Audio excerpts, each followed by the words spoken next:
नागपुर से भी एग्जैक्ट नागपुर नहीं, नागपुर के पास एक छोटा सा शहर है अमरावती, मैं वहाँ से हूँ। तक भी कोई ऐसा इंटेंशन नहीं था कि बॉम्बे जाना है, तो मैं बॉम्बे आ गया। बॉम्बे आया तो फिर मैंने एक्टिंग इंस्टीट्यूट ज्वाइन किया। बालाजी टेलीफिल्म से कॉल आया कि आप ख्वाहिश करके एक शो हमारा लॉन्च हो रहा है, आप उसके लिए फाइनलाइज हो गए। मैं एक के बाद एक झांसी की रानी, महाराणा प्रताप, न बोले तुम न मैंने कुछ कहा, रक्त संबंध। ऑनेस्टली स्पीकिंग इंडस्ट्री में मेरा कोई गॉडफादर नहीं है। देखिए, एक शो मेरे हिसाब से एक किरदार पे डिपेंड नहीं होता। एक ही आदमी बोलता रहता है, बाकी सारे सुनते रहते हैं। ये नहीं, गालियां देने का पैसे नहीं लगते हैं। तो डिप्रेशन किसी को भी हो सकता है। जैसे ही हमारे एक्टर की आप बात कर रहे हैं कि जिनको शो से निकाला, जैसे दीपिका पादुकोण हमारी इंडस्ट्री की एक्ट्रेस है बहुत बड़ी, वो तो सक्सेसफुल थी, फिर भी ओपनली मीडिया में आके उन्होंने एक्सेप्ट किया कि मुझे डिप्रेशन था। तो डिप्रेशन तो किसी को भी हो सकता है। अगर रॉबिन उत्तपा जी ने भी ये बोला है तो आई एम श्योर वो गुजरे होंगे इस दौर से। बिल्कुल, हर एक्टर का फाइनल डेस्टिनेशन तो बॉलीवुड ही होता है। आइडल तो बच्चन साहब, अमिताभ जी।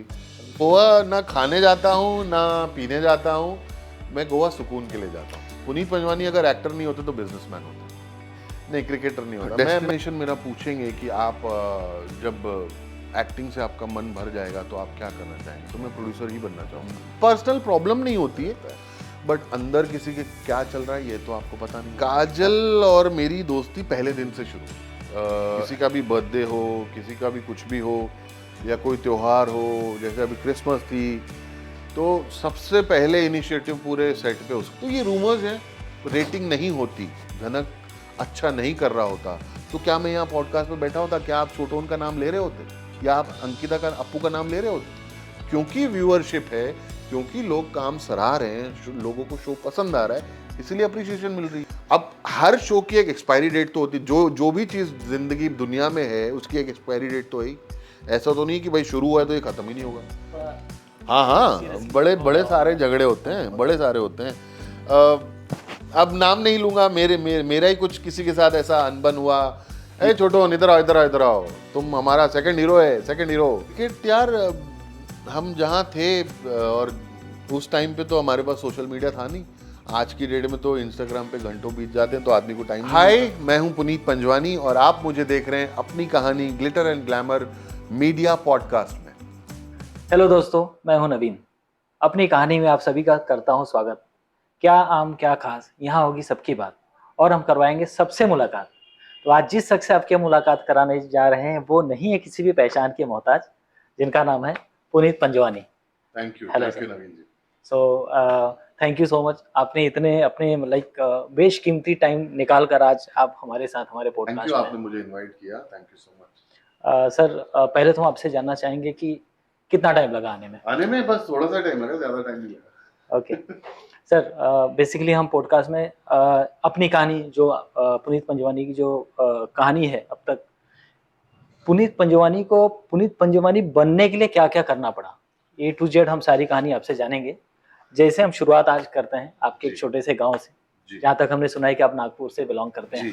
नागपुर से भी एग्जैक्ट नागपुर नहीं, नागपुर के पास एक छोटा सा शहर है अमरावती, मैं वहाँ से हूँ। तो वहाँ पैदा हुआ, बड़े हुए। मैं बॉम्बे आया हूँ 2003 में, 2003 में मैं बॉम्बे आया, 13 मार्च 2003, एग्जैक्ट डेट भी याद है मेरे को। एंड सो तब से जर्नी शुरू हुई है। It's been almost 21 years now in Bombay. Okay, तो जब मुंबई आने के बाद सबसे पहली चीज जो क्या ख्वाहिश थी आपकी लाइक? सी, मैंने कभी भी अपनी लाइफ में ये नहीं सोचा था कि मैं बॉम्बे आऊँगा और एज एन एक्टर यहाँ पे अपना करियर बनाऊँगा और ये सब चीज़ें, कभी ऐसा सोचा ही नहीं था। कभी ऐसी कोई ख्वाहिश ही नहीं थी कि मुझे एक्टर बनना है, मुझे बॉम्बे जाना है, ऐसा कुछ नहीं था। मैं पढ़ाई में बहुत ज़्यादा अच्छा नहीं था, अपने एकेडमिक्स में बहुत ज़्यादा अच्छा नहीं था मैं। तो बचपन में मैं मॉडलिंग किया करता था। NIFT जो फैशन इंस्टीट्यूट्स वगैरह होते हैं उनके लिए मॉडलिंग होती थी, तो उनमें पार्टिसिपेट किया करता था। फिर बड़ा हुआ तो कॉलेज में एक पेजेंट लॉन्च हुआ था, मिस्टर ग्लैमर। होंडा की एक ग्लैमर बाइक आई थी, मिस्टर ग्लैमर करके उन्होंने पेजेंट लॉन्च किया था, तो वो पार्टिसिपेट किया मैंने, तो उसमें मैं मिस्टर ग्लैमर बना। फिर थोड़ा थोड़ा फैशन इंस्टीट्यूट और इन सब के लिए मॉडलिंग शुरू हुई, बट तब तक भी कोई ऐसा इंटेंशन नहीं था कि बॉम्बे जाना है, करियर परस्यू करना है, मॉडल बनना है या एक्टर बनना है, ऐसा कुछ नहीं था। मेरे चाचा हैं जो बॉम्बे में रहते थे, तो वो एक दिन अमरावती आए हुए थे, हम लोग टीवी देख रहे थे ऐसी, तो टीवी पे एक फ़ोटो शूट चल रहा था। अतुल कसबेकर फोटोग्राफर हैं, उनका फ़ोटो शूट चल रहा था। तो मैंने अपने चाचा को बताया कि ये बहुत बड़े फोटोग्राफर हैं, मॉडल्स के फ़ोटोज़ वोटोज़ खींचते हैं। तो उन्होंने कहा कि तुझे इसमें इंटरेस्ट है तो तू बॉम्बे क्यों नहीं ट्राई करता? मैं कहा मैं बॉम्बे किसी को जानता नहीं हूँ, कोई नॉलेज नहीं है इस फील्ड का, तो मैं बॉम्बे आके क्या करूँगा? तो उन्होंने मुझे बोला कि चल मेरे कुछ दोस्त लोग हैं, मैं मिलवा देता हूँ, तू ट्राई कर। तो मैं भी कुछ करने के लिए था नहीं, यंग था, 19 साल की उम्र में बॉम्बे आया। तो मैं बॉम्बे आ गया। बॉम्बे आया तो फिर मैंने एक्टिंग इंस्टीट्यूट ज्वाइन किया, रोशन तनेजा फिल्म इंस्टीट्यूट, जो कि जुहू में हुआ करता था पहले। वो एक्टिंग इंस्टीट्यूट ज्वाइन किया, वो 5 महीने का कोर्स किया वहाँ से। फिर पहला साल मैं चेंबूर रहता था अपने चाचा के साथ। जब पता चला कि सारी चीज़ें यहाँ अंधेरी और इसी एरिया में है, तो वहाँ से आना काफ़ी दूर पड़ता था यहाँ पे। तो मैं शिफ्ट हुआ यहाँ पे अंधेरी कुछ दोस्तों के साथ। तो वहाँ से जर्नी शुरू हुई, ऑडिशंस का सिलसिला शुरू हुआ, और पहले 3 साल तो कुछ काम ही नहीं मिला, मतलब कोई कोई शो ही नहीं मिला मुझे पहले 3 साल। तो मेरा यही था कि यार 1-2 साल देखेंगे फिर वापस चले जाएंगे, मैं घर पे तो यही बोल के आया था। तो फिर ऐसे ही 3 साल हो गए थे, मैं भी थोड़ा बोर सा हो गया था, तो मैं घर चला गया वापस पापा से बात करने की क्या करें कैसे करें, अब वर्कआउट नहीं हो रही हैं चीज़ें, तो आगे तो करना है लाइफ में कुछ ना कुछ। तो हमारा फैमिली बिजनेस वगैरह है, मैं कहा वही ज्वाइन कर लेंगे। मैं सुबह वहाँ पहुँचा और पापा से बात चल रही थी, तो शाम को मुझे अगेन बालाजी टेलीफिल्म से कॉल आया कि आप ख्वाहिश करके एक शो हमारा लॉन्च हो रहा है, आप उसके लिए फाइनलाइज हो गए, आके कॉन्ट्रैक्ट साइन कर लीजिए। तो वहाँ से फिर जर्नी शुरू हुई। वो मेरा पहला सैटेलाइट शो था ख्वाहिश, जो कि पाकिस्तान और गल्फ़ के लिए भी था, प्लस यहाँ सोनी पे भी टेलीकास्ट हो रहा था। तो वहाँ से जर्नी शुरू हुई। उसके बाद फिर वो शो जो था वो दुबई में शूट हो रहा था। थ्रू आउट हम लोग 1 साल पूरा दुबई में थे। फिर वहाँ से चीज़ें प्रोडक्शन हाउस ने शिफ्ट की बॉम्बे। फिर मैं बॉम्बे आया, हालांकि मैंने वो शो छोड़ दिया था वहाँ पे। मैंने बोला यार 1 साल हो गया, मैं अब नहीं कर पाऊँगा, अब मुझे जाने दीजिए आप वापस। तो मैं यहाँ वापस आया और एक ही हफ्ते में मुझे जी टीवी का एक और शो मिल गया यहाँ पे। तो फिर 1 महीने बाद पता चला कि बालाजी का पूरा प्रोडक्शन यहाँ पे शिफ्ट हो रहा है, वही शो यहाँ कंटिन्यू करेंगे। तो उनका कॉल आया मुझे कि आप यहाँ पे वो शो करेंगे। तो फिर मैं 2 शो करने लग गया एक साथ, 2 शोज़ किए। फिर उसके बाद में एक झांसी की रानी, महाराणा प्रताप, ना बोले तुम ना मैंने कुछ कहा, रक्त संबंध। फिर डीडी का एक बहुत बड़ा लंबा शो किया मैंने 1.5 साल का, साथ साथ बनाएंगे काशियाना, जी टीवी पे था। तो ऐसे कहानी चलती रही और फिर अब झनक। तो उस दौरान आपको मतलब मुंबई आने के बाद ऐसा मतलब जैसे शाहरुख के साथ हुआ, बच्चन साहब हैं, मतलब ऐसे ऑलमोस्ट सारे कलाकार हैं जिनको मुंबई आने के बाद कोई एक यार दोस्त मिले, कहीं उनको सी यार दोस्त तो मुझे टचवुड मेरे बहुत ज़्यादा दोस्त नहीं। दोस्त एक्चुअली वो होता है जिसके साथ आप कुछ भी शेयर कर सको।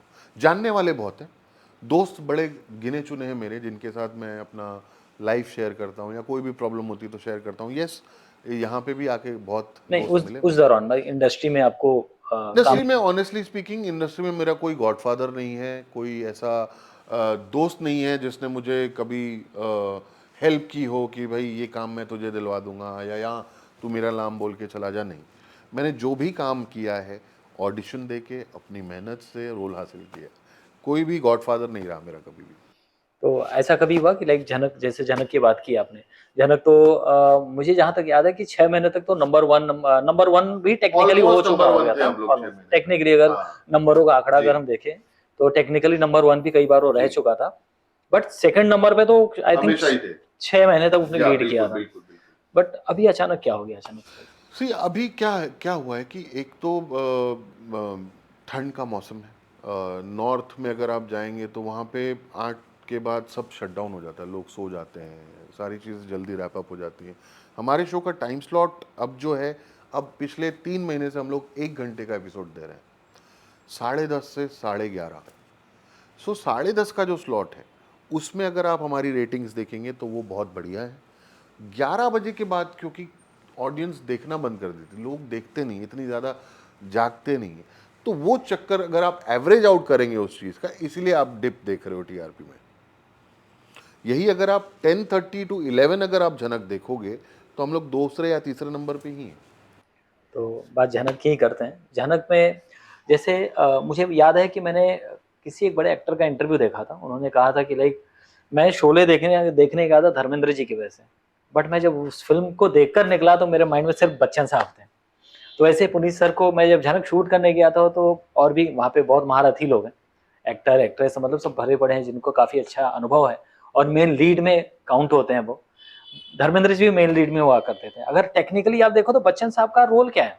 एक एक्टर का दोस्त है, साइड में आता है, सिंगल फ्रेम नहीं है कहीं शोले में उनका। एक मौसी जी को का अगर आप वो शो निकाल दिया जाए जिसमें सिर्फ उनका सोलो वही एक सीन है, उसके बाद भी उन्होंने पूरी पिक्चर खा गए।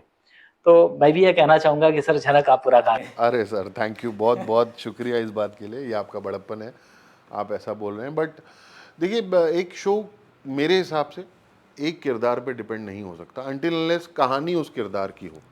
जैसे ये शो का नाम है झनक, कहानी झनक की, बट जो बाकी जो किरदार हैं उस शो के उनका बहुत बड़ा महत्वपूर्ण है, बहुत इम्पोर्टेंस है। तो किसी भी एक किरदार से आप पूरा शो नहीं चला पाओगे।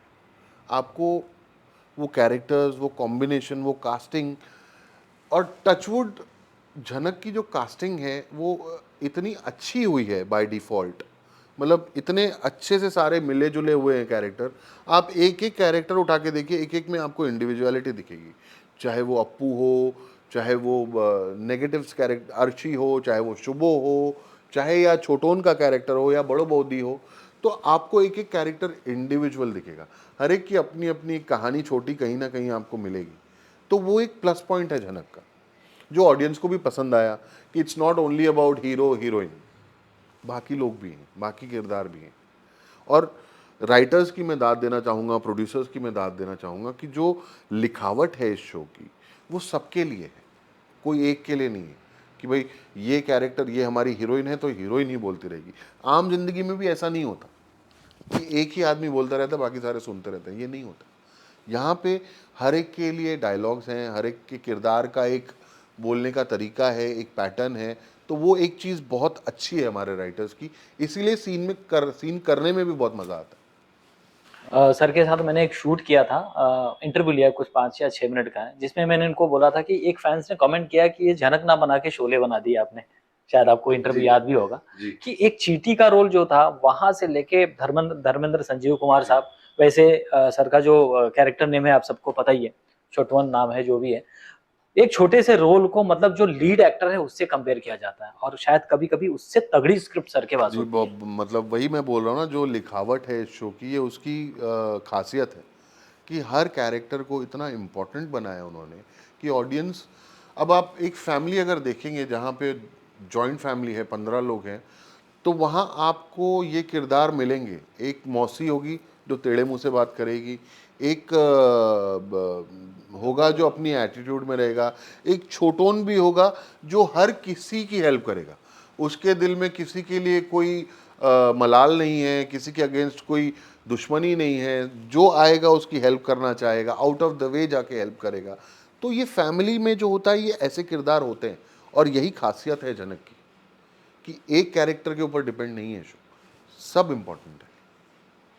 तो उसमें कभी आपको किसी लाइक वहाँ पे जो एक्टर है कभी ऐसा आपको मतलब टॉन्ट ही मारा हो या मस्ती मजाक में किया हो, यार तू तो पूरा पूरा सीन तो तू ही ले गया यार, ऐसा मिलता है सुनने को? कभी इन सब चीजों को लेके कभी पर्सनल प्रॉब्लम? पर्सनल प्रॉब्लम नहीं होती है।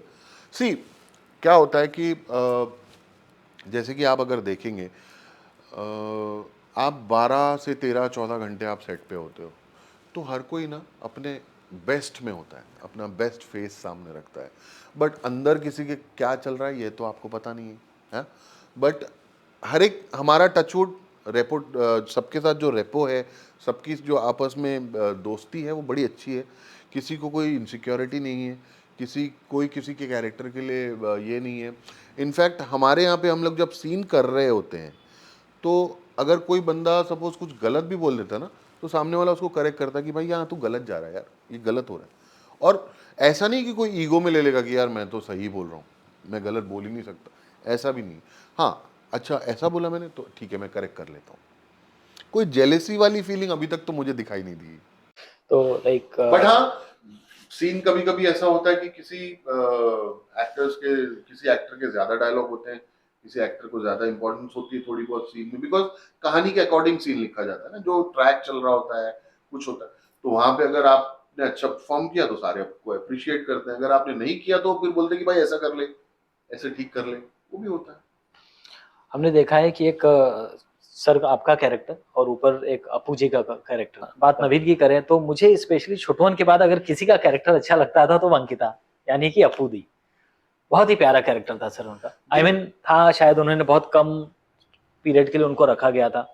कोई अंदर कोई ऐसी कलह लाइक नहीं, कुछ ऐसा? कलह वलह कुछ नहीं है। देखिए क्या होता है कि कभी कभी क्या होता है कि आपको जैसे अंकिता जो है वो बंगाल से हैं, बंगाल के शोज किए हैं, तो वहाँ का काम करने का तरीका और यहाँ के काम करने के तरीके में बहुत फ़र्क है, ज़मीन आसमान का फ़र्क है।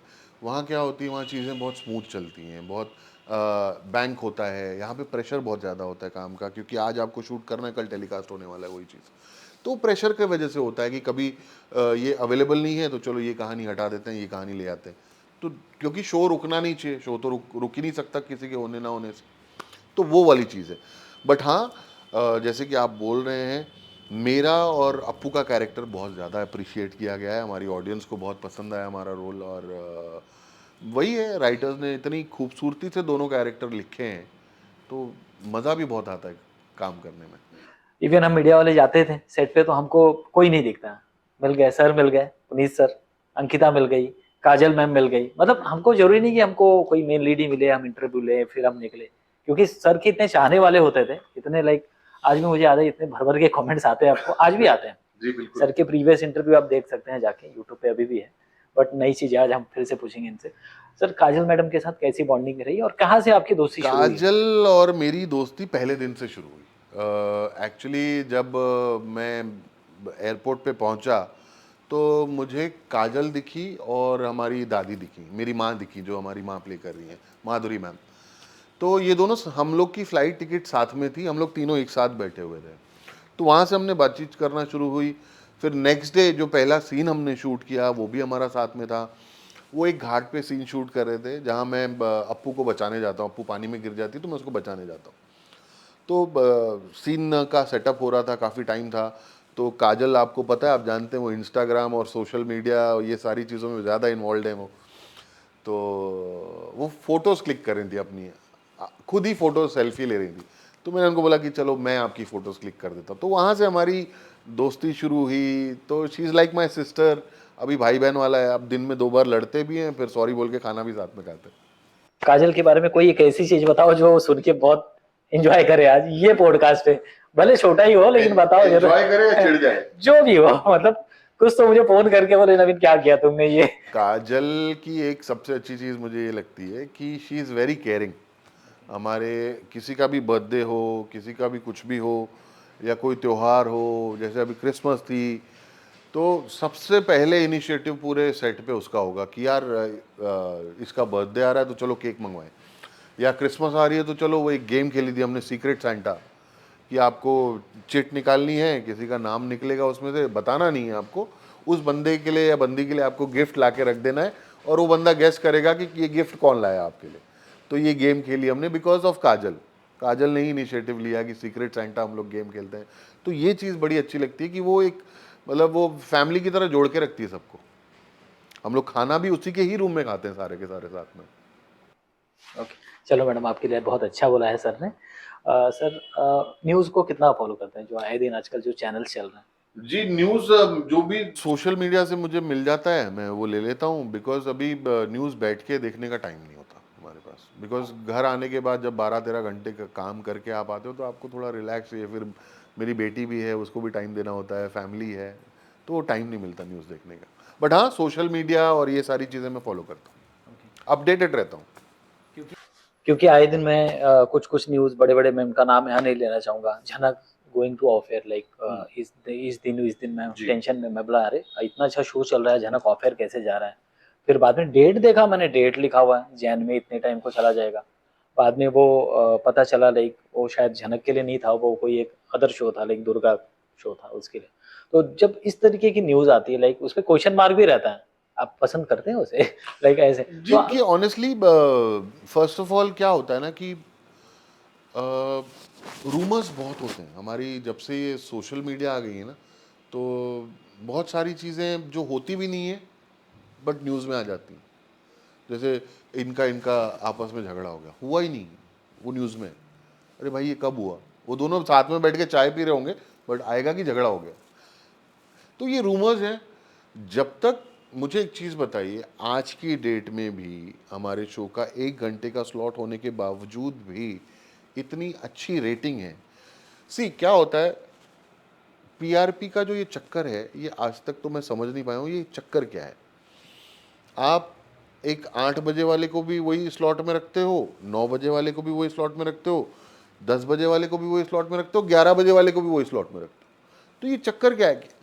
भैया देखिए, 8 बजे सारे लोग जगे होते हैं, 10 बजे के बाद कुछ परसेंटेज सो जाते हैं, 10:30 के बाद और सो जाते हैं, 11 बजे और सो जाते हैं।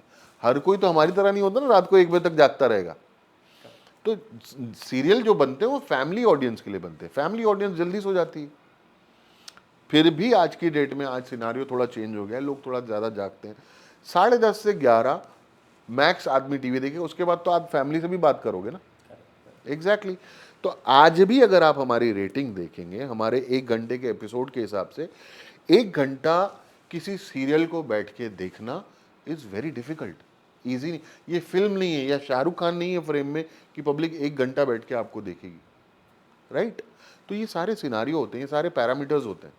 आप क्या होता है कि ऑडियंस सिर्फ हर हफ्ते हमारे मीडिया में हम हर हफ्ते देखता है कि ओ ये 1.8 था, आज 1.5 हो गया है, दैट मीन्स ये बंद हो जाएगा। ऐसा नहीं होता है। आप टाइम देखो, आप सिनारियो देखो। अब झनक का टाइम 10:30 से 11:30 है और झनक 10:30 बजे शुरू होता है। झनक के टाइम पे आईपीएल अगर चल रहा हो तो उसके फाइनल ओवर चल रहे होते हैं, लोग आईपीएल देख रहे होते हैं। झनक जब शुरू होता है तब बिग बॉस आता है, लोग कभी कभी सलमान खान को भी देख रहे होते हैं, राइट या रॉन्ग? तो वो सारे पैरामीटर्स हैं। आपको ओवरऑल सिनारियो देखना पड़ेगा कि शो किस टाइम पे आ रहा है और किस टाइम तक चल रहा है। उसके बावजूद भी अगर रेटिंग दे रहा है शो, तो दैट मीन्स कुछ ना कुछ तो शो में होगा, राइट? तो चैनल में जो लोग बैठे हैं, जो क्रिएटिव्स हैं, जो बड़े बड़े ज्ञानी लोग वहाँ पे बैठे हैं, तो उनको भी तो दिख रहा होगा ना चीज़ें कि भाई इसके बावजूद भी, एक घंटे के स्लॉट के बावजूद भी ये टीआरपी, तो शो बंद कैसे होगा?